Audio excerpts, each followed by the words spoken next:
Bueno, la razón por la cual hoy estamos todos aquí es por este encargo que me ha hecho Adlin de intentar aportar en esta segunda sesión alguna información sobre cómo se puede utilizar Maple en ámbitos que no son directamente los docentes, ¿no? O que de alguna manera fue en lo que concentramos la atención la semana pasada, ¿no? La verdad que el título que aparece en pantalla, cuando así lo leía, me pareció un poquito excesivamente exagerado y prefiero, digamos, darle un cambio al título y, digamos, concentrarme en lo que algunos llamamos matemáticas experimentales, ¿no? O sea, la aparición de herramientas como Maple, Matemática, MATLAB y todo el software matemático que tenemos a nuestra disposición ha permitido, y este es uno de los objetivos fundamentales que quiero perseguir hoy, ha permitido justamente el que seamos capaces de hacer experimentos, ¿no? O sea, que haya objetos matemáticos que podamos manipular y que sea perdón, el que me ayude de alguna manera a ver qué es lo que ocurre en esos procesos matemáticos que no tenemos claro qué es lo que están haciendo, ¿no? Y para que de alguna manera podamos todos apreciar de lo que estoy hablando, voy a concentrar la atención, digamos, en dos objetos matemáticos muy básicos, ¿no? Pues, cómo no, las matrices y los polinomios. De hecho, la mayor parte, digamos, de las cuestiones que voy a explicar hoy, lo que es el planteamiento del problema, se puede, digamos, comprender perfectamente con conocimientos muy básicos de matemáticas de primer curso de cualquier grado en matemáticas o de cualquier ingeniería, ¿no? Y al lado de esa componente experimental, que es de alguna manera en matemáticas, donde quiero poner la atención hoy, aparecen, cuando estamos hablando de matrices y de polinomios, aparecen, digamos, justamente dos objetos fundamentales con los que hoy vamos a trabajar, ya sea en el ámbito de las matrices o en el ámbito de los polinomios, son fórmulas y ecuaciones. Y a lo largo de mi exposición, justamente, pues veréis el por qué pongo el foco justamente en esas dos cuestiones, ¿no?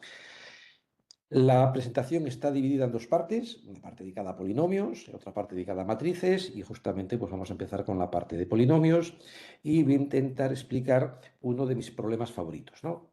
Que es lo que se llama la conjetura de Casas-Albero, ¿no? La conjetura de Casas-Albero es muy sencilla, lo diré la historia, es muy sencilla de explicar. Tenemos un polinomio, una variable. Vamos a considerar que este polinomio sea mónico, que el coeficiente director, el de la potencia de x a la máxima potencia, sea igual a 1. Y lo que pregunta es si es cierta o no la equivalencia que tenéis en pantalla, ¿no? Si tenemos un polinomio de grado n, de forma que tiene una raíz en común con cada una de sus derivadas, directamente, pues la cuestión ¿es eso equivalente justamente a que ese polinomio sea exactamente una potencia pura de un factor lineal? O sea, es de la forma x menos alfa a la n para cierto alfa.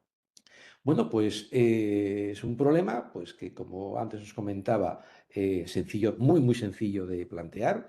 Una de las dos implicaciones es también trivial, justamente si vamos de abajo hacia arriba, si tengo un polinomio que es de la forma x menos alfa a la n, evidentemente alfa va a ser una raíz del polinomio y de todas sus derivadas, por lo tanto se cumple que tiene una raíz en común ese polinomio con todas las derivadas. Pero lo que ya es bastante más complicado de demostrar, si es que lo conseguimos, y voy a dejar aquí la incógnita acerca del si es que lo conseguimos, si tenemos un polinomio que tiene una raíz en común con todas sus derivadas, que no tiene por qué ser la misma, o sea, alfa con la primera, beta para la segunda, gamma con la tercera, pues si somos capaces de demostrar que la única posibilidad de que eso ocurra justamente es cuando el polinomio es una potencia pura justamente de un factor lineal, ¿no? Bueno, pues evidentemente lo que vamos a hacer en primer lugar es, aparte de ver algunos casos sencillos, ir a la historia, ¿no? Esta conjetura se llama Casas-Albero porque justamente fue Eduardo Casas-Albero, un matemático catalán, catedrático de geometría en la Universidad de Barcelona, y la planteó, digamos, en 1999 porque tenía un problema. Él trabaja en teoría de singularidades de curvas algebraicas y había un problema muy concreto cuya solución dependía justamente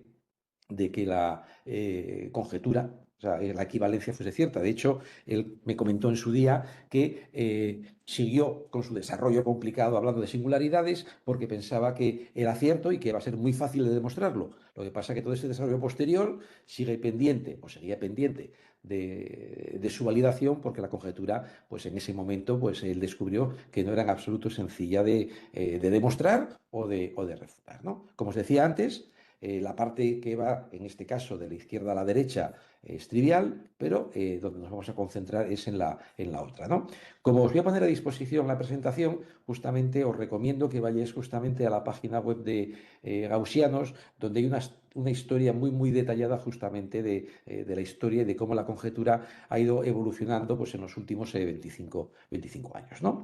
Bueno, pues entrando en materia, lógicamente, ante una conjetura de estas características, lo primero es comprobar qué ocurre para el caso n igual a 2, que es el primer caso no trivial. En n igual a 1 no hay nada que demostrar, ¿no? Bueno, pues en n igual a 2, si tenemos es muy sencilla. Si tenemos que el polinomio P tiene una raíz en común con su derivada, que es de grado 1, ya sabemos quién es esa derivada y sabemos de sobra que en este caso no le queda justamente al polinomio, que es justamente la potencia, el cuadrado de x menos b partido por 2. Por lo tanto, para n igual a 2, la conjetura es cierta, ¿no?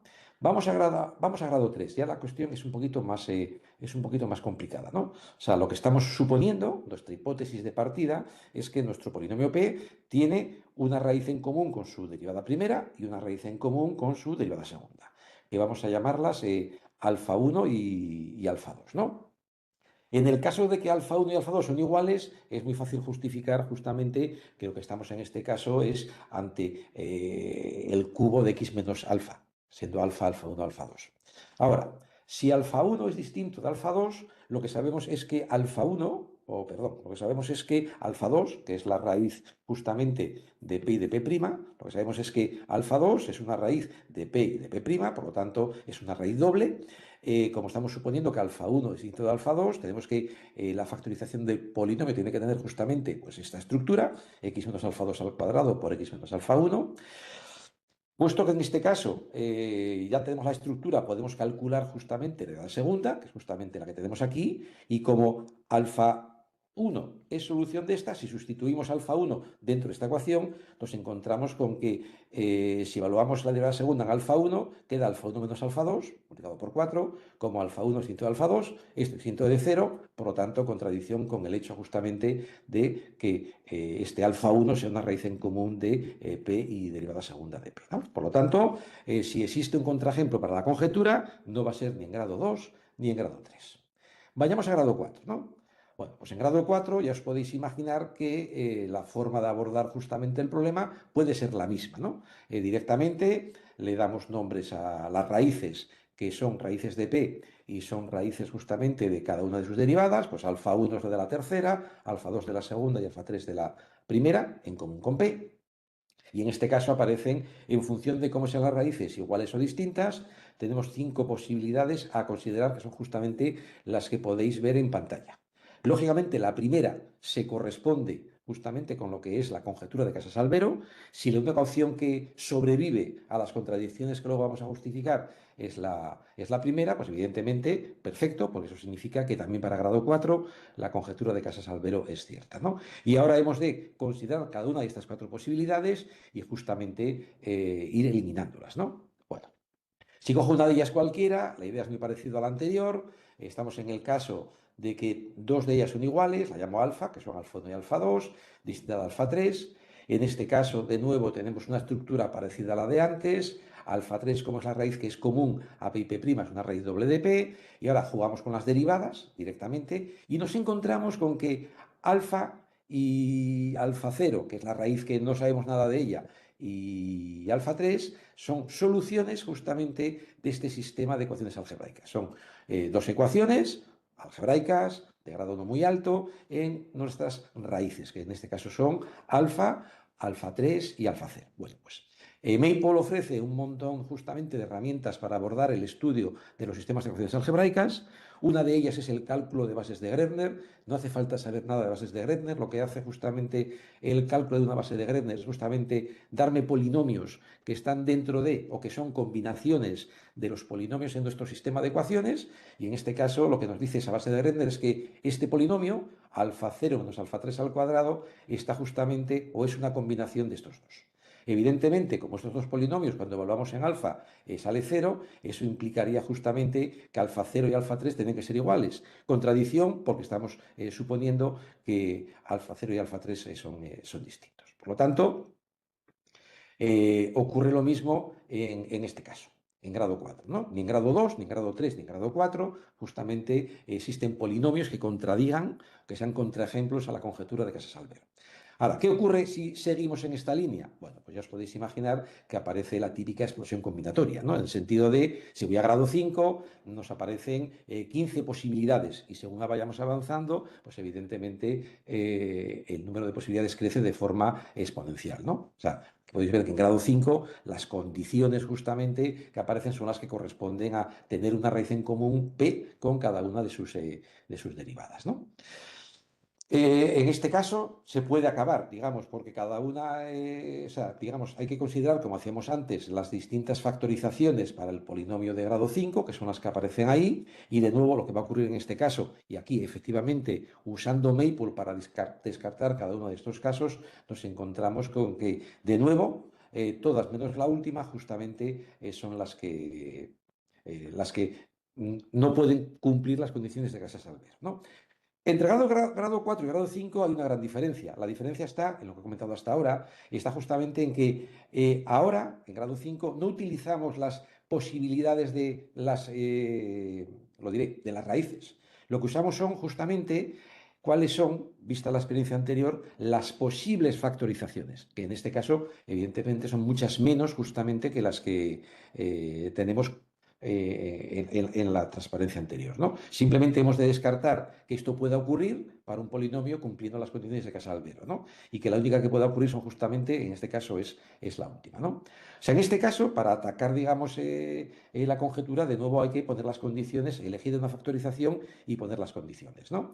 Y ahora, en lugar de utilizar las bases de Redner como antes utilizábamos, vamos a utilizar otra herramienta que también está implementada en Maple, justamente, que es la resultante de dos polinomios.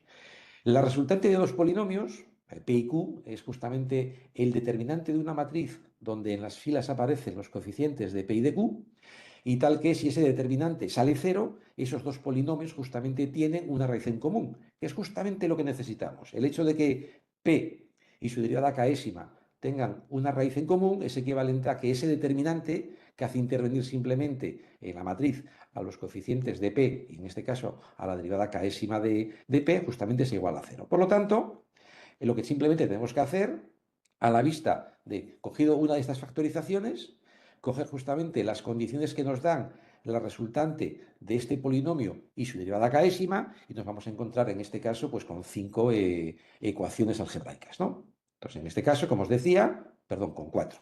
Nos encontramos para este caso concreto, para esta factorización que tengo justamente aquí, calculo en primer lugar la resultante de P y su derivada primera. Pues como hay una raíz doble, evidentemente la resultante sale cero. Sean quienes sean las betas, porque son parámetros, ¿no? Y luego nos quedamos simplemente con tres ecuaciones, que en este caso son justamente las resultantes de P y las derivadas de orden 2, 3 y 4. Determinantes que, uno, han sido calculados lógicamente con Maple y además justamente hemos factorizado cada una de estas ecuaciones, ¿no? Eso nos permite justamente simplificar en gran medida estas ecuaciones porque vamos a eliminar, por ejemplo, todos estos factores que aparecen aquí, porque si esta es mi factorización de P, estoy asumiendo que beta 1 no es beta 4, que beta 3 no es beta 1, ni que beta 2 es beta 1, ¿no? Y lo mismo ocurre con el resto de las ecuaciones, ¿no? De hecho, en este caso, fijaros, bueno, en todos los casos, la factorización es muy buena porque factoriza muchísimo el polinomio. O sea, es verdad que luego la combinatoria va a crecer porque hemos de coger cada factor en una de estas tres ecuaciones para ver exactamente si encontramos el contraejemplo. O sea, encontrar un contraejemplo, en este caso sería encontrar beta 1, beta 2, beta 3, beta 4, justamente que hacen cero justamente a todos estos polinomios. En este caso, estos tres, ¿no? Y en este caso, de nuevo pasa lo mismo, ¿no?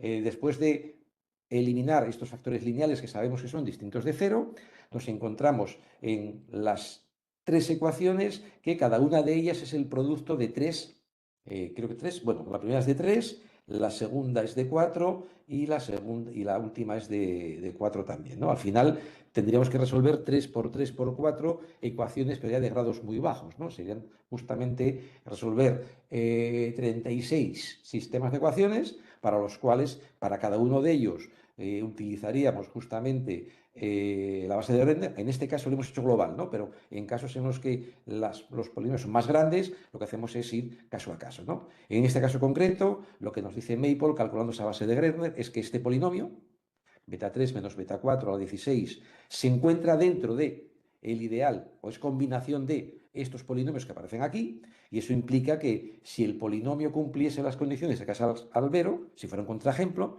tendríamos que esto tendría que ser, digamos, igual a cero, lo cual no puede ser porque en la factorización que estamos considerando, beta 3 y beta 4 tienen que ser distintos, ¿no? Bueno, pues otro caso, otro ejemplo que en este caso es sencillo y nos abre la puerta a otras posibilidades, es el caso de esta factorización, ¿no? Supongamos que nuestro polinomio de grado 5 factoriza de esta manera, y en este caso es verdaderamente sencillo porque, conocidas las derivadas, sabemos que estas tres resultantes van a ser igual a cero, y resulta que la última resultante justamente es esta de aquí. Como sabemos que esto tiene que ser cero, si hubiera beta 2 y beta 1 contra ejemplo de Casas-Albero, pues resulta que, como estamos suponiendo que beta 1 y beta 2 son distintos, pues clara contradicción, ¿no? De hecho, esta misma idea es la que permite, por ejemplo, dar un salto, ¿no? Hasta ahora nos hemos quedado en grado 5, ¿no? Pero esta misma idea, esta misma técnica, permite demostrar que si existe un contraejemplo para la conjetura de Casas-Albero, jamás será un polinomio con solo dos raíces reales. Perdón, con solo dos raíces distintas, ¿no? O sea quien sea el grado que estemos considerando, ¿no? En el caso que tengamos dos raíces distintas y que tengamos una raíz simple y la otra múltiple, ¿no? Ya vamos descantando no solamente grado 1, 2, 3, 4, 5, sino que ya también hemos eliminado para cualquier grado el caso en el que tengamos una raíz simple y una raíz múltiple, con solo dos raíces en el polinomio, ¿no? Bueno, ya os podéis imaginar que de nuevo aquí avanzamos más que con la técnica anterior, pero de nuevo, justamente, evidentemente, la conjetura, digamos, se complica, ¿no? O sea, hay muchos casos a considerar y, por ejemplo, en grado 7, pues también la misma técnica nos lleva justamente a demostrar que en grado 7, utilizando Maple, no existen contraejemplos para la conjetura de Casas-Albero, ¿no? De hecho, este fue el límite que se conocía hasta 2005. Ya simplemente utilizando Maple directamente, utilizando manipulación de polinomios, resultantes, bases de Grendel y factorización, fuimos capaces de demostrar lo que acabo de comentaros, ¿no? La conjetura de Casas-Albero no tiene contraejemplos en grado 7. A partir del grado 8 no veremos, ¿no? A partir de ese momento, pues esto abrió la puerta justamente a otras líneas de investigación, ¿no? O sea, ya simplemente por añadir justamente dónde estamos, ¿no? La conjetura, si nos salimos de los complejos o de los reales de característica cero en característica P, no es cierta. O sea, hay un polinomio que tiene un cero con todas sus derivadas y no es una potencia, digamos, pura de un factor lineal, que es este polinomio que está aquí en característica P. En 2007, Joseph Schiho y sus colaboradores demostró, dando un salto conceptual, porque ya no estamos justamente en grados bajos, que la conjetura es cierta justamente para grados de la forma p elevado a la r y dos veces p elevado a la r con p cualquier primo. Un poco más tarde, Rosa María de Frutos, en la Universidad de Valladolid, demostró que la conjetura es cierta para trinomials, para polinomios que tienen solamente tres monomios, ¿no? Más adelante, si os fijáis, llegados hasta 2012, el primer grado, digamos, que no se conocía justamente era grado 12, porque justamente 12 es 3 por 2 al cuadrado y no se ajusta justamente el grado a ninguna de estas dos posibilidades. Pues Castric y sus colaboradores demostraron también en 2014 que la conjetura es cierta para grado 12, ¿no? El siguiente caso que en 2014 quedó abierto justamente es el caso de grado 20, ¿no? Y hasta 2018, porque no hemos seguido, hemos demostrado que hay, de ser falsa la conjetura en grado 20, hay muy pocos casos, luego os contaré cuáles son, y están aislados donde se podría encontrar un contraejemplo en caso de que existe, ¿no? Pero también los siguientes grados que siguen todavía abiertos son justamente el grado 24 y grado 28, ¿no? Lo que voy a hacer ahora es contaros cómo, usando Maple, hemos atacado el problema justamente de grado 20, ¿no? En grado 20, justamente vamos descartando casos, ¿no? Sobre todo ligados, como antes, ligados justamente al número de raíces distintas del polinomio, ¿no? O sea, es muy fácil descartar el polinomio que tenga solamente una raíz directamente, que tenga solamente dos o que tenga solamente tres. Aquí vais viendo justamente los casos distintos que van apareciendo para cada uno de los grados, ¿no? El grado, número de raíces 1, 5, para grado, en grado 20 que estamos, si tenemos 10 raíces, hay 42 factorizaciones. Entonces, directamente con lo que ya sabíamos, los casos de 1, 2, 3 raíces y 20 raíces, si todas las raíces son distintas, está claro que no se cumple ya que tenga una raíz, digamos, en común con la derivada. Por lo tanto, no vamos a encontrar en este caso ningún contraejemplo a la conjetura de Casasalvero, ¿no? Una vez que ya sabemos qué tipo de polinomios de grado 20 tenemos que atacar, pues vamos atacando distintos casos. Vamos a los casos 4, 5 y 6 raíces distintas, ¿no? Bueno, pues también en este caso, con grado 4, 5 y 6 raíces distintas, aquí tenéis en la pantalla justamente un caso justamente de 4 raíces distintas, con la misma idea que vimos antes, ¿no? Se ve claramente que en este caso, de nuevo, planteando las ecuaciones que nos dan Casasalvero, en este caso solamente quedan 3 ecuaciones y usando de nuevo las bases de Grendel, vemos que no existe ninguna posibilidad de encontrar un contraejemplo que tenga estas características. En este caso, además, ya hemos ido un poco más allá. Si os fijáis, mediante, digamos, una traslación siempre podemos, y una homotecia, siempre podemos considerar que una de las raíces es cero y otra de las raíces justamente es 1, ¿no? Lo cual simplifica bastante los cálculos que estamos haciendo. La siguiente cuestión, bueno, en este caso, directamente, el hecho de lo que hemos demostrado hasta ahora hace que hayamos demostrado que no encontraremos un contraejemplo en 282 casos, pero nos quedan justamente 344 por analizar, que son los que están en pantalla, ¿no? De nuevo, fuimos capaces de demostrar que, primero, si f es un polinomio de Casasalvero y todas sus raíces tienen multiplicidad al menos 2, entonces f' también es un polinomio de Casasalvero. Y además, también demostramos justamente que si es de polinomio, es un polinomio que cumple las condiciones de Casasalvero, en grado 20, entonces debe tener al menos una raíz simple en su factorización. Eso hizo que el número de casos resuelto aumentase frente a los 282 anteriores a 301, ¿no? Y que nos quedasen 325, ¿no? Y justamente estamos ahí, perdón que se me ha ido la mano, quedan todavía 325 casos todavía por analizar, ¿no? Bueno, eh, si os fijáis, lo que he puesto en pantalla son los artículos que de 2007 han intentado de una manera o de otra dar más información justamente a esta conjetura, ¿no? De hecho, pues viene a aparecer 1 o 2 artículos por año. Y para cerrar esta parte, digamos, de Casasalvero, indicaros que recientemente, en enero de este año, Sohan Ghosh, en su tesis doctoral, anuncia una potencial demostración completamente teórica, alejándose del lado experimental, de la conjetura de Casasalvero. El texto que he puesto aquí justamente es el que aparece en la página web de Gaussianos, que antes os mencioné al principio de esta parte de mi presentación, y aún no se sabe si esa demostración es correcta o no. Llama la atención que un problema es que se describe en términos tan sencillos, tenemos más ejemplos donde problemas sencillos requieren técnicas muy complicadas, este no va a ser el primero, pero todavía no está del todo cerrado justamente que la demostración que propone en su tesis doctoral Sohan Ghosh sea cierta, ¿no? O sea, parece que sí, pero de momento todavía no tenemos una confirmación final, digamos, de que la conjetura es cierta, ¿no? Bueno. Cambiemos de tema, pero sigamos con polinomios. Vamos a un problema también, ahora en este caso, aunque involucre polinomios, justamente que tenga que ver justamente con una componente más geométrica, ¿no? En diseño geométrico asistido por ordenador hay un problema fundamental, que es el cálculo de la intersección de dos superficies presentadas como sean, ya sean las dos paramétricas, las dos en implícitas, una en paramétricas y otra en implícitas, el ser capaces de determinar de forma fidedigna qué ocurre con la intersección, la curva intersección de dos superficies, es un problema recurrente y fundamental en todo software, digamos, de diseño asistido por ordenador, ¿no? Bueno, pues Maple, que manipula, digamos, y tiene unas herramientas de visualización y de gráficos muy potentes, pues justamente a lo largo de los años ha ido añadiendo, digamos, distintas herramientas, ¿no? Maple es capaz de dibujar cualquier curva o superficie en paramétricas, ya sean en implícitas, ya sean justamente en paramétricas, ¿no? No hay ningún problema, ¿no? Y recientemente, bueno, recientemente, ya hace unos años, introdujo justamente una herramienta nueva, que era justamente el intersect plot, que lo que hacía simplemente era, dadas dos superficies en el espacio tridimensional, justamente mostrarnos gráficamente lo que es su intersección, ¿no?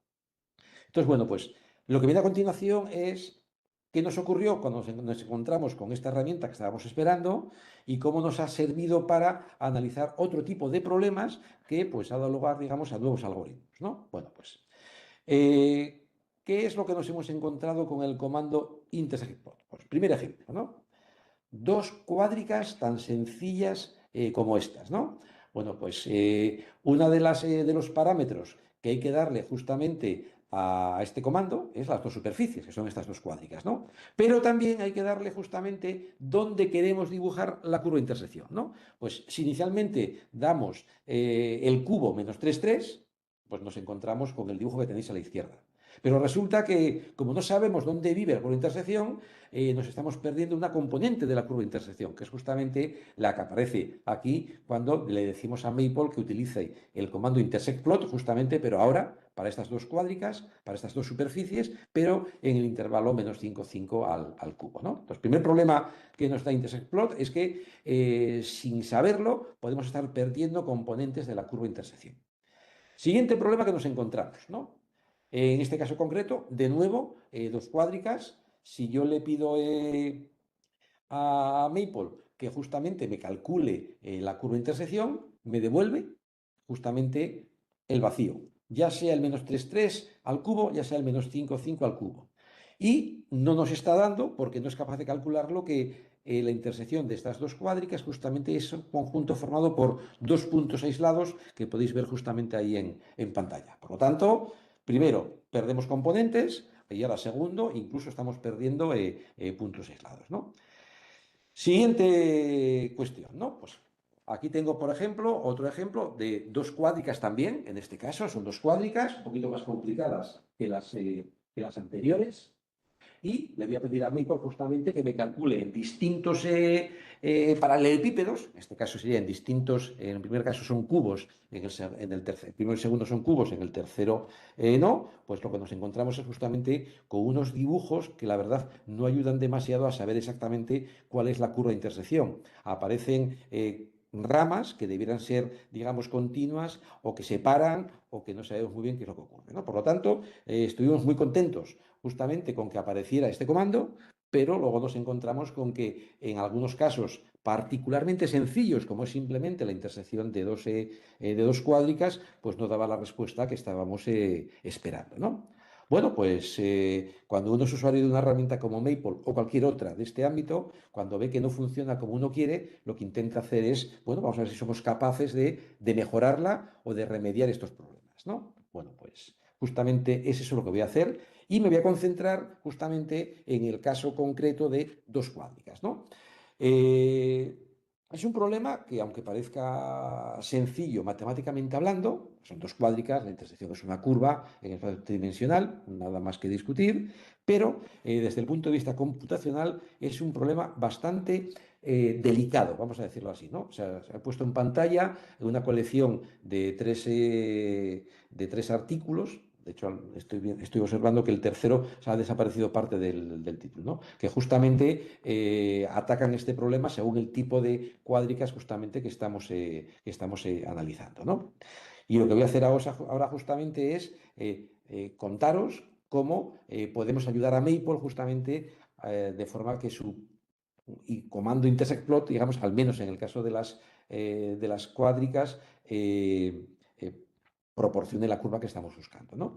Y aquí vamos a seguir, digamos, una idea que es muy habitual en el mundo del diseño geométrico seguido por ordenador, ¿no? La idea es, yo tengo mis cuádricas en el espacio tridimensional, tengo la curva de intersección que quiero investigar, lo que hago justamente es proyectar esa curva en el plano de abajo, analizar qué ocurre en esa proyección y luego hacer un levantamiento de esa curva en el plano de abajo, la curva proyección de la curva intersección, y justamente recuperar las ramas de la curva intersección que viven en el espacio 3D, ¿no?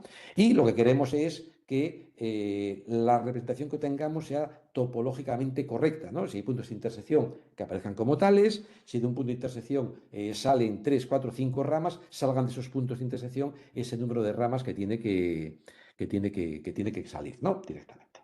Bueno, pues vamos a ello. Primero, vamos a denotar las dos cuádricas justamente que vamos a intentar intersecar de la siguiente manera. La primera va a ser F, vamos a llamar a P1 de xy justamente P1 de xy a la componente, al polinomio justamente que acompaña z, que es un polinomio de grado 1, y a P0 de xy, que es justamente un polinomio de grado 2, en la x y en la y, que da la componente, digamos, independiente de z de la primera cuádrica, ¿no? Y lo mismo ocurre con g. No lo voy a decir más veces, pero indicaros que lo que voy a contar a continuación pues dio lugar, digamos, a herramientas que no se conocían para analizar cómo calcular características de la intersección, de la curva de intersección de dos cuádricas, ¿no? Bueno, pues, ejemplo concreto, tenéis ahí. ¿Cómo se calcula la curva de intersección? Pues la curva de intersección, como os decía, es, bueno, pues yo tengo aquí las dos cuádricas con su curva de intersección en rojo, calculado con Maple, hablaremos de esto, y justamente lo que estoy buscando es esta intersección que aparece aquí. Lo que aparece en este caso, la curva de intersección proyectada, justamente la que aparece en azul, que aparece aquí, ¿no? Pero lo que veis dentro de estos círculos, que no son círculos, en un caso es una elipse, es justamente la proyección de cada una de las cuádricas.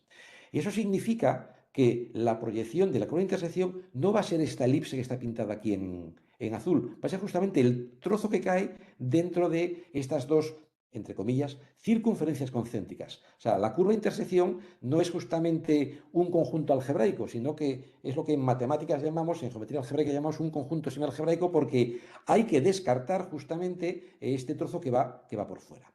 Hemos de determinar este trozo de elipse y justamente una vez determinado hemos de levantar ese trozo de elipse justamente a la curva de intersección de las dos cuádricas consideradas, ¿no?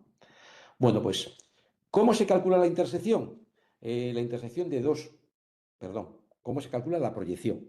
La proyección de la intersección de dos curvas, de dos superficies dadas de forma implícita, en nuestro caso dos cuádricas, la F y la G, justamente se hace calculando de nuevo, como antes mencioné ya, la resultante de estas dos ecuaciones respecto de Z. Consideramos F y G polinomios en Z, coeficientes son polinomios en X y en Y. Como antes os decía, la resultante justamente no es más que un determinante de una matriz donde aparecen puestos por filas de esta manera los coeficientes de nuestro polinomio de grado 2 en F y en G, y justamente el determinante de esa matriz me va a dar un polinomio cuyos ceros, los x y que satisfacen esa ecuación, van a ser, digamos, va a contener lo que es la proyección de la curva de intersección de las dos cuádricas consideradas, ¿no? Vamos a decirlo así, ¿no? Ahora bien, ya tenemos entonces un polinomio cuya anulación me da la curva en el plano, que es la proyección de la curva 3D, ¿no? O sea, si aquí tenemos un ejemplo, la proyección de las dos cuádricas me da justamente la elipse grande y la elipse pequeña, donde va a vivir la intersección de la proyección de la intersección va a ser, digamos, en esta especie, digamos, de corona circular, que es circular, por supuesto, y lo que aparece en negro justamente es el conjunto que da la anulación, digamos, de este polinomio que hemos calculado a partir de los coeficientes de phi de g, ¿no? Ahora, siguiente cuestión importante es, muy bien, ahora, tengo que analizar esta curva en el plano, justamente dada por la anulación de este polinomio, ¿no? Bueno, pues se sabe justamente que para hacer eso, yo he de coger este S0, que es este determinante, que sé que va a tener esta pinta, que tengo aquí, va a ser un polinomio en la Y de grado 4, donde los taus que aparecen aquí son justamente polinomios que dependen solamente de X, ¿no? Y de nuevo, lo que hacemos es, bueno, pues como proyectar parece que es fácil, volvemos a proyectar. Ahora vamos a proyectar, digamos, esta curva que está en negro, que es la que está dada por esta ecuación que tengo aquí, justamente sobre el eje horizontal, ¿no? De nuevo, ¿qué hemos de hacer? Pues otra resultante, pero ahora, digamos, de este polinomio respecto de Y, ¿no? Ahora son polinomios en la Y y hacemos exactamente lo mismo, ¿no? Pues la teoría dice que si hacemos esto, al final todo se reduce en calcular las raíces reales de un polinomio de grado menor o igual que 12, ¿no? Esa proyección que hacemos ya sobre el eje horizontal es un conjunto de puntos finitos, porque nos va a dar justamente los puntos de tangente vertical o los puntos donde aparecen, digamos, autointersecciones en esa curva que vive en el plano, y entonces justamente tendríamos este resultado, ¿no? Bueno, pues el grado 12 es un grado muy alto. Si fuéramos capaces de evitar grado 12, esto sería importante, ¿no? Bueno, pues gracias a Maple, justamente haciendo justamente lo que aparecía aquí, o sea, utilizando la representación formal de estos polinomios f y g, calculando el S0 para este caso concreto, que es un caso genérico, no es un caso concreto. Los AES que aparecen ahí no son números concretos, son parámetros, ¿no? Pues haciendo justamente eso, nos encontramos con que el polinomio este sigma 0 tiene grado menor o igual que 8. Y además le podemos calcular de forma explícita dando cada uno de los coeficientes justamente de las potencias de x, ¿no? De hecho, hemos encontrado muchos casos, de hecho hemos caracterizado todos los casos en los cuales el polinomio tiene grado más bajo, ¿no? Por ejemplo, si las componentes digamos, de grado 2 que aparecen en las dos cuádricas es una constante y ocurre esto, tenemos que el grado es menor o igual que 7. Podéis ver en pantalla unas cuantas posibilidades donde justamente sabemos mucha información en función de los coeficientes de f y de g respecto a esta ecuación de grado 12, teóricamente, que va a ser de grado 8 o incluso más bajo, ¿no? Esta misma idea que hemos utilizado con Maple para analizar justamente esa proyección, que es uno de los pasos para calcular la intersección de las dos cuádricas, también la hemos utilizado para algo parecido, que es justamente para calcular la intersección, digamos, de una cuádrica y en este caso de un toro, ¿no? Aquí el polinomio Q es la cuádrica y el polinomio T es justamente el toro que está centrado en el origen y cuyos ejes justamente son paralelos a los ejes coordenados, ¿no? En este caso la idea es la misma. En este caso, el grado, digamos, de S0 en la X y en la Y es menor o igual que 8 y analizando de nuevo el uso de Maple, utilizando de nuevo parámetros y no números concretos, encontramos quiénes son distintos coeficientes justamente de este polinomio que tenemos luego que utilizar para calcular la proyección de la curva de intersección. O sea, por ejemplo, el término independiente de esa proyección es justamente una expresión que luego es muy útil en las aplicaciones porque sabemos exactamente qué va a ocurrir con ella cuando estemos en un caso concreto, ¿no? Bueno, y muchas más posibilidades, ¿no? Volvamos, y aquí tenéis un ejemplo concreto de lo que voy a contar ahora para dos cuádricas, pero que también lo que vaya a contar ahora para dos cuádricas se va a aplicar de la misma manera justamente para el caso de una cuádrica y de un toro, ¿no? De nuevo tenemos la proyección, digamos, del toro, que son las dos circunferencias en azul, donde proyecta el toro ese justamente en la coordenada circular. Tengo una cuádrica, que es un elipsoide que proyecta justamente en la elipse que estáis viendo en pantalla, y lo que veis en verde justamente es la proyección de la curva de intersección en el espacio tridimensional, ¿no? De nuevo, repito, la idea es, para calcular esta curva de intersección, es proyectamos todo en el plano, analizamos qué ocurre con esa curva en el plano, curva que vamos a llamar cut curve, la curva, digamos, de corte, vamos a decirlo así, y luego lo que hacemos es, para cada una de las ramas que nos encontramos abajo en la proyección, levantar a cualquiera de las dos superficies justamente pues esas ramas, ¿no? Bueno, el ejemplo de lo que queremos obtener, ¿no? Otro ejemplo sencillo también, ¿no? Que también hemos hecho con Maple, ¿no? Tenemos estas dos cuádricas muy sencillas. En este caso, la proyección es justamente, son dos rectas. Son esta recta que estoy marcando ahora que pasa por el punto D. Y ojo, la otra recta solamente es un trozo de ella, porque hay un sitio donde si sustituimos X e Y en esta recta, lo que da como solución en Z es un número complejo, que no lo necesitamos, ¿no? Por lo tanto, en este caso lo que llamamos la cut curve, vamos a hacerlo así, justamente es esta recta que tenemos aquí, que pasa por el punto D, y luego la recta que acaba en el origen y sigue justamente a partir del punto C. Lo que buscamos es ser capaces de caracterizar cada una de estas ramas. Este es un ejemplo sencillo, porque estamos hablando de rectas, y dar una parametrización, digamos, arriba, ¿no? En la curva de intersección. En este caso,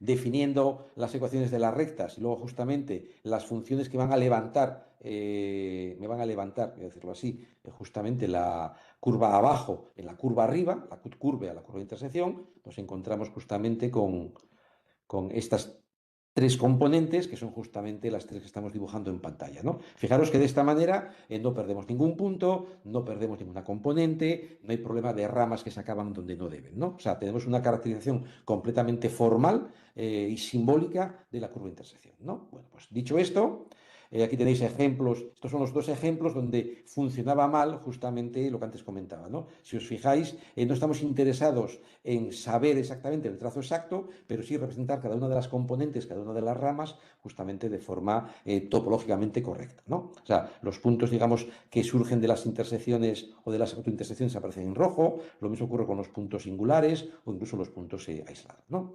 Bueno, ¿cuál es la idea?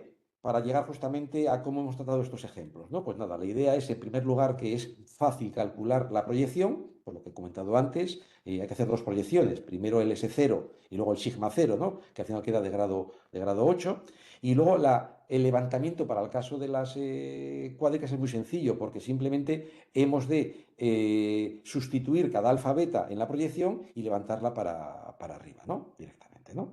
Entonces, el punto clave es qué nos dice la cut curve, qué nos dice la curva proyección. Y cuando uno está hablando de una curva en el plano definida de forma implícita, es muy importante saber qué puntos singulares hay, o sea, puntos de autointersección, por ejemplo, saber qué puntos críticos hay, puntos de tangente vertical, y luego ver cómo se conectan todos esos puntos justamente en las distintas secciones en las que estamos trabajando, ¿no? Y el algoritmo al final acaba haciendo justamente el levantamiento, ¿no? Bueno, en este caso, de nuevo, hemos sido capaces de demostrar, gracias a la experimentación que hicimos previamente en Maple, es que los puntos singulares vienen de dos sitios. O bien vienen de la intersección justamente de esa curva proyección con esta recta, lo cual intersecar una curva dada en implícitas con una recta es muy sencillo. Os recuerdo que P1 y Q1 son polinomios de grado 1. O también son justamente, si no están en esta recta, tienen que venir juntamente de la proyección de un punto de intersección tangencial. Sabido esto, ya sabemos muchísimo acerca de lo que va a ocurrir, digamos, en la curva de intersección, ¿no? Bueno, es importante también darse cuenta de que aquí, en este caso, sabido ya esto, ya sabemos mucho, ¿no? Porque, ¿qué haríamos en primer lugar? Calculamos el S0, que es un determinante, un polinomio en X e Y, de grado 4.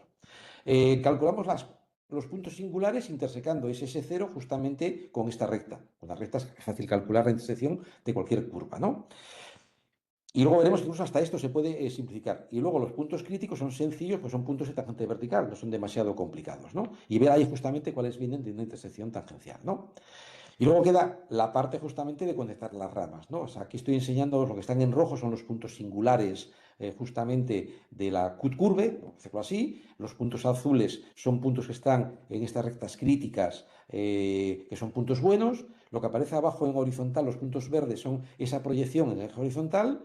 Luego somos capaces de calcular de forma sencilla quiénes son justamente las ramas que hay entre cada punto crítico que tenemos abajo y simplemente hay que conectar las ramas, ¿no? Y este es el algoritmo que utilizamos para construir la topología, la forma abajo, que luego vamos a levantar justamente con esa función racional que antes os he comentado, ¿no? Bueno, la experimentación que hemos hecho nos ha llevado a un montón de fórmulas. Cuando el polinomio P1 es igual al Q1, resulta que S0, la proyección, es muy sencilla, porque es el cuadrado perfecto de P0 menos Q0, que son cuádricas. De hecho, al final, lo que tenemos es que, en este caso, la curva es una cónica. Perdón, P0 y Q0 son cuadráticas y por lo tanto representan una cuadrática, ¿no? Además, encontramos justamente que el polinomio S0 se puede escribir de esta manera. P1, Q1 salen de las ecuaciones. Los deltas que aparecen aquí son justamente los discriminantes de las ecuaciones de las dos cuádricas. Y esto ayuda mucho también para sacar muchas más fórmulas, ¿no? Por ejemplo, fuimos capaces también de demostrar que si los dos discriminantes se anulan y además intersecan con la cut curve, resulta que seguro alfa beta es singular. En muchos de los ejemplos es interesante intersecar justamente lo que es la cut curve justamente con los bordes de las proyecciones de las dos cuádricas, ¿no? Pues de nuevo, hacer eso es muy sencillo porque se reduce a intersecar justamente dos cónicas. De nuevo, esto vino de la experimentación que vimos cómo los sistemas de ecuaciones se simplificaban, ¿no? Y ya, el algoritmo final lo que hace justamente es poner todo esto, digamos, de forma ordenada, ¿no? Pero bueno, es más importante que veamos un ejemplo que es suficientemente complicado para que veáis cómo necesitamos herramientas de estas características para analizar, digamos, de forma precisa intersecciones de dos cuádricas que traen consigo ciertas patologías, ¿no? Este caso concreto, bueno, pues estas dos cuádricas, F y G, la cut curve, esa proyección justamente en el espacio horizontal, justamente es esta ecuación que aparece aquí, que es de grado 4, y luego tenemos que donde cae la proyección de las dos cuádricas es justamente pues, en este conjunto que aparece aquí abajo, donde estos dos polinomios son justamente los discriminantes respecto de z de phi de g, ¿no? Bueno, pues hago el dibujo directamente, ¿no? Y me sale que la cut curve es la curva en negro que estáis viendo en pantalla. La proyección de las dos cuádricas justamente está dentro de las dos elipses, ¿no? Es esta zona que está aquí justamente sombreada. No olvidéis que la cut curve incluye pues este óvalo, vamos a llamarlo así, y justamente este punto B aislado. Ya os podéis imaginar que este punto B aislado se va a corresponder cuando levantemos a un punto aislado de la intersección de las dos cuádricas, ¿no? Pero aquí, si nos fijamos un poco en esta zona, observamos que, primero, los cálculos me dicen que hay 3 puntos y están muy pegados, ¿no? Por lo tanto, necesitamos justamente ver qué está pasando ahí, ¿no? Parece que hay una especie de cúspide, pero hay 3 puntos, ¿no? Bueno, pues hacemos zoom. Zoom con las herramientas que he mencionado, ¿no? Haciendo zoom nos encontramos que de los 3 puntos que hay, uno cae fuera. Uno cae fuera del espacio donde vive la proyección de alguna intersección. Por lo tanto, el punto A le vamos a descartar. Pero aquí parece, bueno, pues que confluyen en un único punto, pero nos dice el algoritmo que hay 2 puntos distintos. Pues si seguimos haciendo zoom, nos encontramos con que efectivamente hay 2 puntos distintos y no es un punto singular, simplemente es que la cut curve es tangencial justamente a cada uno de los extremos que tenemos en la proyección de las dos cuádricas. Y al final, esto es lo que nos lleva a hacer un dibujo, entre comillas, no de dibujo, porque no estamos dibujando la rama entera, pero nos dice topológicamente tenemos un óvalo en la parte de arriba y un punto aislado. Bueno, con esto cierro la parte de los polinomios y el tiempo que me queda lo voy a dedicar a las matrices. O sea, cambiamos completamente de paradigma, ¿no? Bueno, pues... Y de lo que voy a hablar inicialmente es de lo que llamamos matrices bohemias, ¿no? Bueno, pues voy a intentar, digamos, mostraros 3 ejemplos, ¿no? Lo primero, ¿qué son matrices bohemias? Pues una matriz bohemia justamente es un conjunto de... Una familia de matrices bohemias, perdón, es un conjunto de matrices donde las entradas de esas matrices vienen de un conjunto finito, ¿no? Pues, por ejemplo, estáis viendo en pantalla familia de bohemias, matrices 6 por 6, o sea, fijamos la dimensión, justamente donde las entradas de las matrices solamente pueden ser el 1 y el -1. Pues hay muchas. En este caso hay 2 a la 36 justamente posibles matrices bohemias con estas características. Siempre que hablemos de matrices bohemias, fijamos la dimensión y fijamos la población, ¿no? De dónde salen las entradas de la matriz, ¿no? Bueno, fijada la dimensión, la población y las características pueden ser Apel-Hessenberg, Toplitt, Hankel, triangulares. Marcamos la familia con la que queremos trabajar, pues las preguntas que nos planteamos justamente pues, son distintas y muy variadas, ¿no? Por ejemplo, fijada la matriz bohemia, la familia que estamos considerando, quiero saber cuántas son singulares, cuáles tienen el determinante más grande, cuántos polinomios característicos distintos aparecen, cuántos autovalores distintos salen si los cogemos todos, para todas las matrices, etcétera, etcétera, etcétera, ¿no?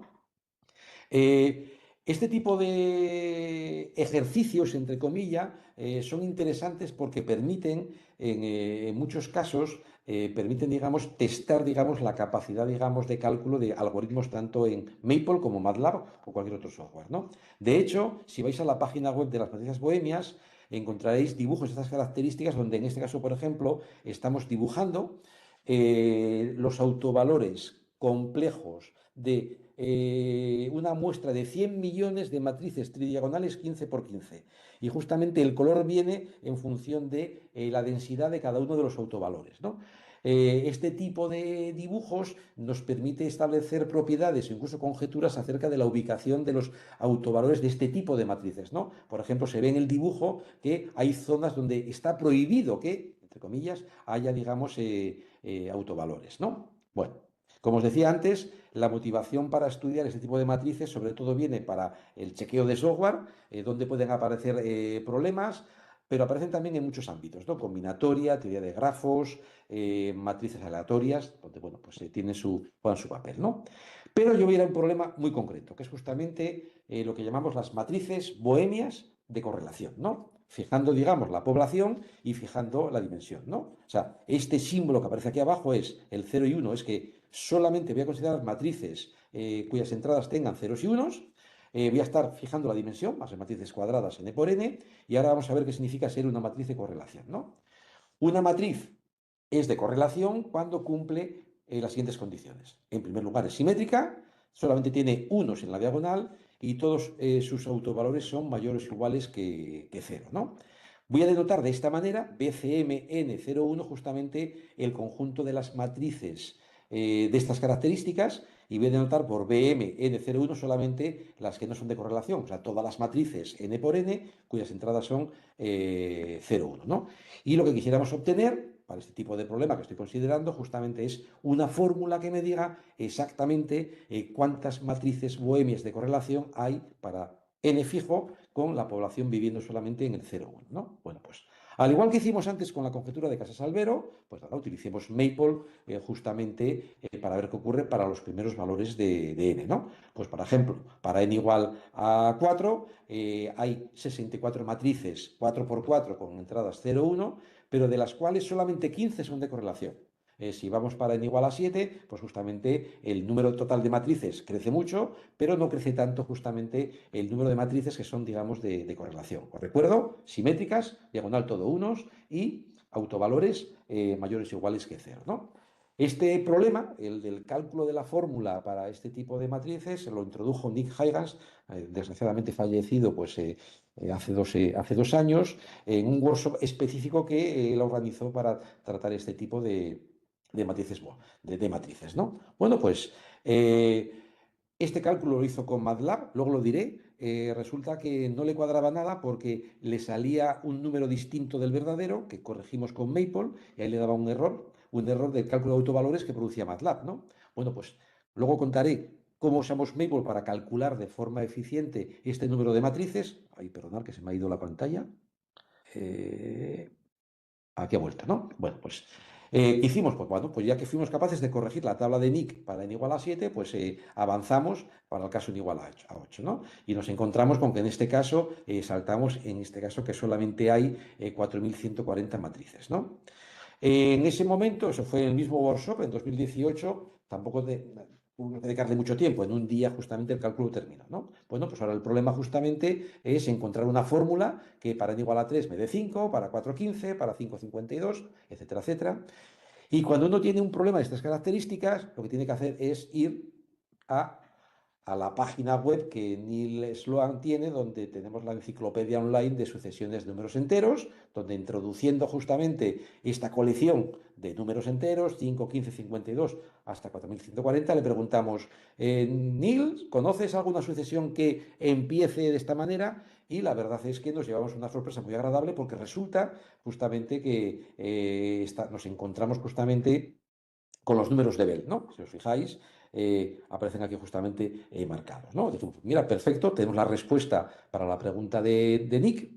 Hay que encontrar la demostración, pero también Neil Sloan en su página web también pone justamente interpretaciones de estos números. Y nuestro gozo en un pozo porque efectivamente ya estaba ahí. Casualmente, en el 2011, Robert Israel, que también es una persona que contribuye mucho a Maple, directamente ya había encontrado justamente que estos números de Bell nos daban justamente lo que estábamos buscando, ¿no? Pero aún así, esto nos vino muy bien para ver cómo atacar este problema, ¿no? Bueno, ¿cómo se hizo el cálculo? Como os decía antes, la aproximación inicial con MATLAB dio errores erróneos porque el cálculo de autovalores de forma aproximada justamente dio errores de aproximación y dio un número incorrecto, ¿no? Por lo tanto, para no equivocarnos, lo que hicimos fue utilizar Maple, pero evitando completamente el cálculo de autovalores. Esa pregunta de ¿son todos los autovalores positivos? O mayores o iguales que 0, la vamos a reemplazar por otra cuestión donde vamos a evitar completamente los errores de aproximación, ¿no? Y es justamente ahora lo que os voy a contar, ¿no? Bueno, pues seguramente los que habéis estudiado álgebra lineal conocéis esta propiedad. Sabemos que una matriz es definida positiva, o tiene todos sus autovalores justamente mayores o iguales que 0, justamente si tenemos que todos los menores principales son mayores o iguales que 0, pero el problema de esta caracterización es que tenemos demasiados menores principales en cuanto crezca la n. es un número, digamos, exponencial, ¿no? Pero vino en nuestra ayuda el lema de Descartes. O sea, el lema de Descartes justamente dice que nos permite calcular de forma exacta, teniendo en cuenta las multiplicidades, el número de raíces reales positivas de un polinomio, en este caso el polinomio característico, ¿no? Y por lo tanto, fuimos capaces de caracterizar la propiedad de ser todos los autovalores de la matriz considerada no negativos, si solo si, calculando el polinomio característico, nos encontramos con que los coeficientes van cambiando de forma alternada de signo, ¿no? Fijaros que le estamos reemplazando calcular autovalores por simplemente calcular el determinante de una matriz donde sus entradas son solo ceros y unos y el lambda, este polinomio característico, y justamente de esa manera no vamos a tener ningún problema de aproximación porque vamos a calcular de forma exacta cada uno de esos polinomios característicos, ¿no? Por ejemplo, el caso, digamos, 3 por 3, pues en este caso la matriz que queremos caracterizar como matriz de correlación, justamente es esta que tenemos aquí, es simétrica, todo uno es en la diagonal, calculamos el polinomio característico y nos encontramos con que la condición de esta matriz es de correlación, sí y solo sí nos encontramos con justamente estas dos desigualdades, ¿no? El caso de igual a 3, que también se puede dibujar, podemos dibujar en el espacio ABC qué matrices cumplen esa propiedad, pues también fue analizado ya hace unos años para este caso concreto. Pero nos permite también, bueno, aquí tenéis el dibujo cuando vamos cambiando distintas poblaciones para las matrices de correlación, ¿no? Que tampoco hay muchas, ¿no? Pero esta propiedad nos permite hacer lo mismo para cualquier n. De hecho, esto fue lo que utilizamos hasta llegar justamente a n igual a 8. Para n igual a 8 tendríamos 7 desigualdades que, evaluándolo justamente en los ceros y los unos correspondientes, en este caso n igual a 4, A, B, C, D, E y F, justamente, pues si se cumplen estas desigualdades, la matriz es de correlación y si no se cumplen, no lo es, ¿no? Insisto que aquí la clave fue utilizar Maple, no calcular autovalores y simplemente utilizar Maple que nos calcula de forma exacta esos polinomios característicos de esas matrices cuyas entradas son siempre ceros, unos o menos unos si cambiamos la población, ¿no? Bueno, ahora, pregunta natural. Hemos resuelto el problema para el caso de las matrices de correlación cuando tenemos ceros y unos como coeficientes. ¿Qué ocurre para menos 1, 0, 1, para menos 1, 1? Pues bueno, pues misma técnica, ¿no? En la misma técnica, justamente, podéis ver aquí el caso, digamos, de población menos 1, 0, 1. Tenemos aquí justamente qué es lo que ocurre en cuanto a cuántas nos salen de correlación y, lógicamente, podemos ir al mismo sitio que antes, a la página web de Nick, pero en este caso no hay ninguna sucesión conocida. De hecho, ahora mismo hemos llegado hasta bien, como ocurría antes, hasta n igual a 8, pero no hemos encontrado una fórmula cerrada que nos dé, en función de n, justamente el número de matrices de correlación, fijado n, con población menos 1, 0, 1. Bueno, esta experimentación ha dado muchos resultados, ¿no?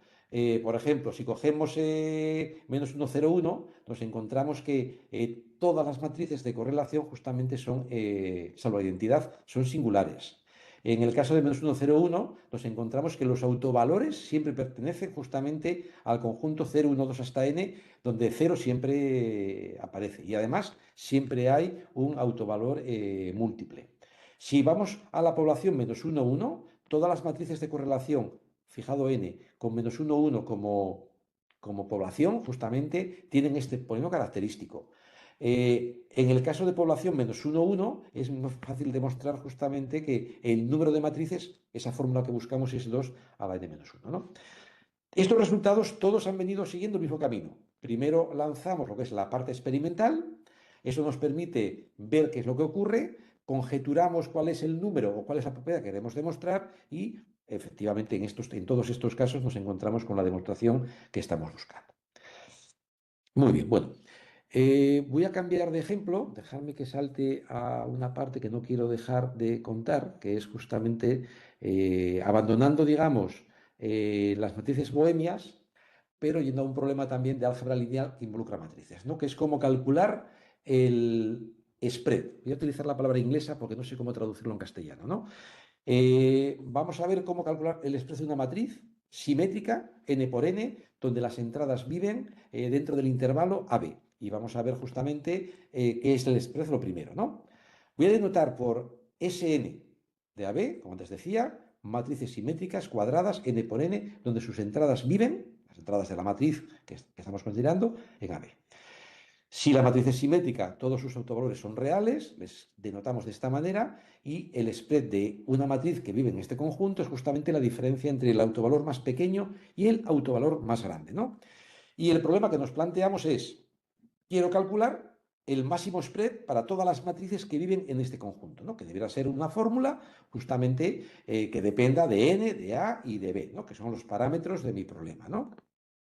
No creo que os cause mucho problema el daros cuenta que basta considerar el caso A1, porque al final si divides A por B o B por A, según sean positivos o negativos, al final, digamos, podemos reducir, digamos, el problema a analizar justamente al caso donde el intervalo cerrado que consideramos es A1 con A entre -1 y 1, ¿no? Pero el problema es, yo quiero calcular el valor máximo del spread de una matriz de estas características, ¿no? Bueno, pues en 2012, Farad y King demostraron justamente que no hace falta considerar todo el intervalo, sino que el spread máximo, la propiedad de convexidad, justamente se va a obtener justamente cuando las entradas son o A's o B's. O sea, basta con fijar la atención en matrices cuyas entradas son los extremos del intervalo, ¿no?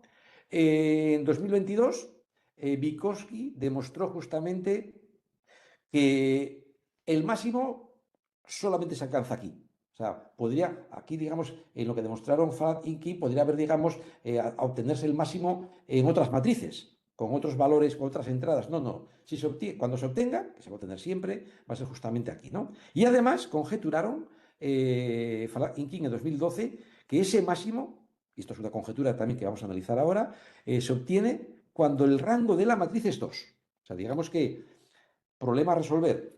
¿Es esto verdad? O sea, ¿somos capaces de alguna manera confirmar que efectivamente esto es así? Bueno, pues antes de ir a los resultados, voy a utilizar Maple, ya que estamos en donde estamos. Voy a ir al caso, digamos, déjame con la más grande, creo que estáis viendo mi pantalla, espero. ¿Estáis viendo mi pantalla? Antonio, ¿están viendo mi pantalla? Sí, sí, estamos viendo ya mi poll. Vale, perfecto, perfecto. Como ha desaparecido la presentación, vale, pues déjame que lo haga un poquito más grande, dejadme que borre el AUP para que no se vea lo que va a salir, ¿no? Voy a analizar aquí el caso n igual a 4. El caso n igual a 3 fue resuelto por Vygotsky luego me acordaré del año, ¿no? Entonces, bueno, pues en el caso de n igual a 4, el número de matrices que tienen justamente, y el caso del intervalo 0,1, ¿eh? O sea, voy a coger la matriz S4 de 0,1, ¿no? Bueno, pues lo primero que hago justamente es calcular, digamos, esas matrices, ¿no? Que van a ser esas 1024 matrices, las he calculado ahora todas ellas, no voy a escribir las 1024, simplemente, pues aquí veis una de ellas, si cojo la que ocupa el lugar 2000, vaya, me he ido, el 1024, por Dios, 2000 no puedo ir, no hay, es esta de aquí, ¿no? Bueno, pues como tengo estas 1024 matrices, lo que puedo hacer es calcular justamente lo que es el spread de estas 1024 matrices, fijarme justamente en quién es el máximo y comprobar que para n igual a 4 el máximo se obtiene siempre para una matriz de rango 2. Fijaros que esto es algo que si hago ahora, justamente habremos avanzado del caso n igual a 3 al caso n igual a 4, ¿no? Bueno, pues nada, vamos a ello, ¿no?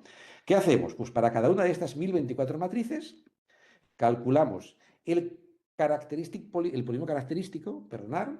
Luego, utilizando resultantes, otra vez, calculo un polinomio cuyas raíces van a ser justamente las diferencias de las raíces del polinomio característico. Por lo tanto, la raíz más grande de este polinomio, que llamo aquí col, va a ser justamente el spread de esta matriz, ¿no? Y luego, justamente, aquí, si os fijáis, lo que hago es resolver esta ecuación cuyas raíces son las diferencias de los autovalores y me voy a quedar con la máxima, ¿no? Y para cada una de estas 1024 matrices construyo una lista donde voy a ver justamente cuál es el spread para cada uno de estos matrices, ¿no? Bueno, pues manos a la obra. Fijaros que está calculando y ya ha acabado directamente. Ha calculado el spread de cada una de estas 1024 matrices. Lo que ocupa en el lugar 1000 es la matriz que ocupa el lugar 1000, justamente, y aquí aparece el spread de esta matriz, ¿no? Si pongo la 500, pues veremos que el spread es más grande, es mayor que 4, ¿no? Si voy a la 300, pues veo que el spread es 341, ¿no? Bueno, pues ahora simplemente he de preocuparme de calcular justamente cuáles son las que tienen el máximo spread, ¿no? Entonces, bueno, yo he ido calculando, he encontrado algunas y he visto luego estoy haciendo un poco de trampa, luego os diré por qué estoy haciendo un poco de trampa, que 4,58 es muy grande ya para el spread aquí, ¿no? Entonces voy a coger de todas estas 1024 matrices aquellas cuyo spread sea mayor o igual que 4,58, ¿no? Bueno, pues lo hago, me quedan justamente 4 matrices, que son justamente, estos son los 4 spreads. Casualmente observaréis que los 4 spreads máximos son justamente iguales, es el mismo. Y se ocupan, perdón, se obtienen en la matriz 512, en la matriz 992, etcétera, etcétera. ¿Quiénes son estas matrices?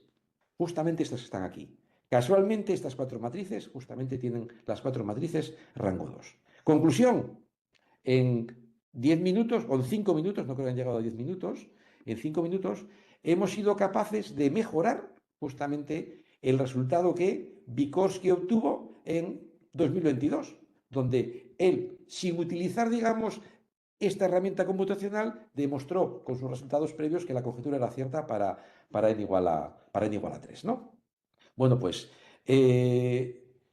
previamente he de decir que la conjetura es cierta para el intervalo -1, 1. Esto se demostró, digamos, antes de Faddeekin, ¿no? En 2006, ¿no? ¿Qué hemos sido capaces de hacer? Utilizando Maple, la misma idea, pero evidentemente mucho más elaborada, porque para n igual a 4 hay 1024 matrices, pero ya para n igual a 8 el número de matrices es inmenso, vamos a decirlo así. Hemos demostrado que la conjetura es cierta justamente hasta n igual a 8, ¿no? En el caso general hemos llegado hasta grado igual a 7. Hemos de decir aquí que el uso de Maple ha sido esencial, pero más esencial ha sido la forma en la cual hemos reducido en varios billones justamente el número de cálculos que hay que hacer, ¿no? De hecho, hemos ido a utilizar herramientas de teoría de grafos porque justamente estas matrices con las que estamos trabajando, en el caso 0,1, son matrices que representan un grafo, son la matriz de un grafo, ¿no? Y justamente yendo a teoría de grafos hemos sido capaces de reducir sensiblemente los cálculos de manera que seamos capaces de llegar a n igual a 8, ¿no? Aparte del caso -1,1, que es cierto, también hemos sido capaces de demostrar, gracias a los cálculos que hemos hecho, que la conjetura es cierta para el caso 0,1, intervalo cerrado 0,1, cuando el tamaño de la matriz es un múltiplo de 3. Y para nuestra desgracia no hemos sido capaces de cerrar el gap, ¿no? Porque justamente, si os fijáis, ya sabemos entonces, también es cierto para 9, pero para el caso no somos capaces de conectar los casos previos y los anteriores para ver que la conjetura es cierta, ¿no? Aquí tenéis el caso, por ejemplo, de las que salen en grado 6, que de nuevo también salen justamente de grado 2. De hecho, cuando antes he dicho que he hecho algo de trampa, tiene que ver con la cuestión de que Falak y King, cuando estamos en rango 2, han sido capaces de calcular una fórmula concreta para el spread de A. Pues por lo tanto, y esto cuadra justamente con el número que antes salía en el caso de n igual a 4, ¿no? En el caso de n igual a 6, sabemos que el spread máximo para rango 2 es justamente 4 raíz de 3. Y casualmente nos encontramos que estas son las 3, 6, 9, 12, 15 matrices que aparecen, que nos dan el spread máximo y, lógicamente, podéis observar que en todos los casos tienen tiene rango 2, ¿no? Bueno, el caso, digamos, A1, bueno, aquí tenéis los números. El caso A1 es un poquito más complicado y voy justamente a verlo también en Maple, ¿no? Déjame que cambie de hoja. Bueno, pues de nuevo, ahora lo que voy a hacer en Maple es utilizar estas herramientas para ver si soy capaz de demostrar la conjetura cuando n, en este caso lo he puesto, creo que es 3, n es 3, pero ahora las entradas justamente son números que vienen en el conjunto 1A, ¿no? Bueno, pues nada, al igual que antes, calculo todas las matrices de esas características. Déjame que os enseñe algunas. Es el caso 3x3, ¿eh? O sea, voy a coger, por ejemplo, lista, que no estaba puesta, lista la que ocupa el lugar 56. Aquí la tenéis, ¿no? Matriz 3x3, donde justamente tenemos pues, los unos y las AES, ¿no?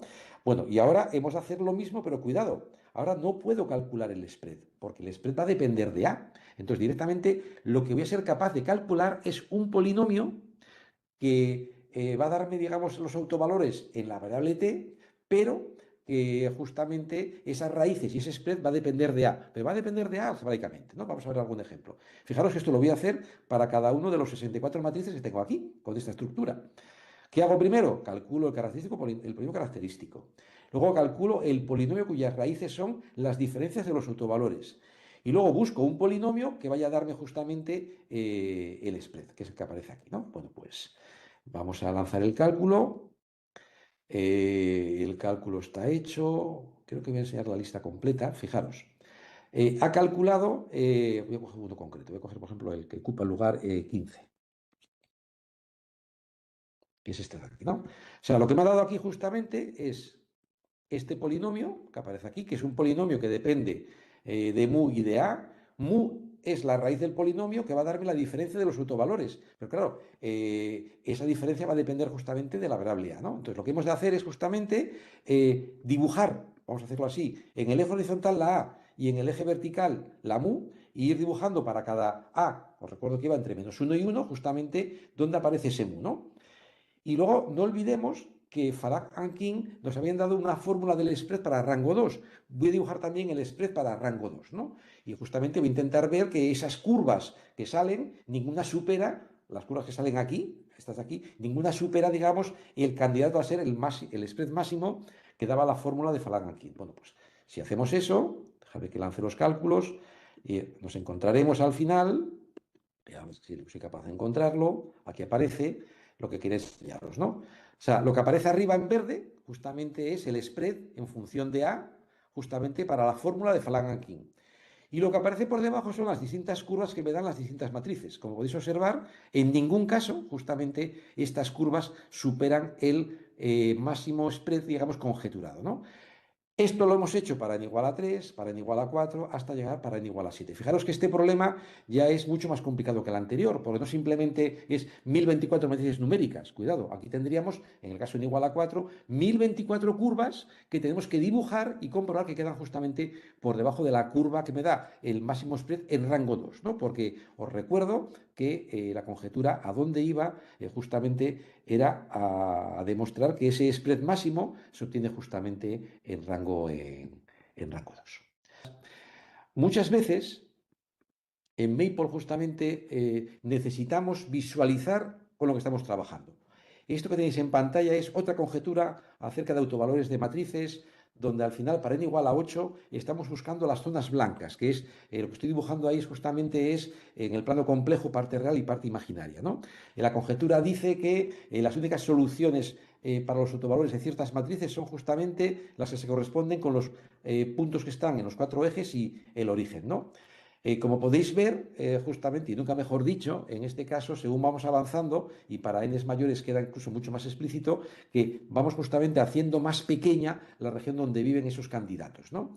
Esto es lo que nos permite, por ejemplo, resolver inecuaciones de este estilo que aparecen aquí, donde aparecen justamente, creo que va a ser esta mejor, no, mejor esta, inecuaciones de este estilo, porque sin la visualización no hubiéramos sido capaces de demostrar que justamente todas estas desigualdades nos dan justamente una solución de estas características que nos permiten tomar el límite y ver que justamente cuando n tiende a infinito, justamente tenemos esos 4 puntos que hemos visto antes en el dibujo y el origen directamente, ¿no? Bueno, en este caso salen estos tres valores, pero luego hay que colocar esto es parte real y parte imaginaria, que hay que combinar con la equivalente, ¿no? De nuevo, insisto en este caso en que la experimentación que hemos hecho en Maple es la que nos ha permitido justamente conjeturar la expresión y demostrar la propiedad que estábamos buscando. Y ya como conclusiones, simplemente os he enseñado un conjunto de ejemplos donde la aproximación experimental nos ha permitido, en muchos casos, obtener resultados sobre cuestiones que no conocíamos, pero incluso también en muchos casos hemos encontrado problemas nuevos que han sido especialmente interesantes.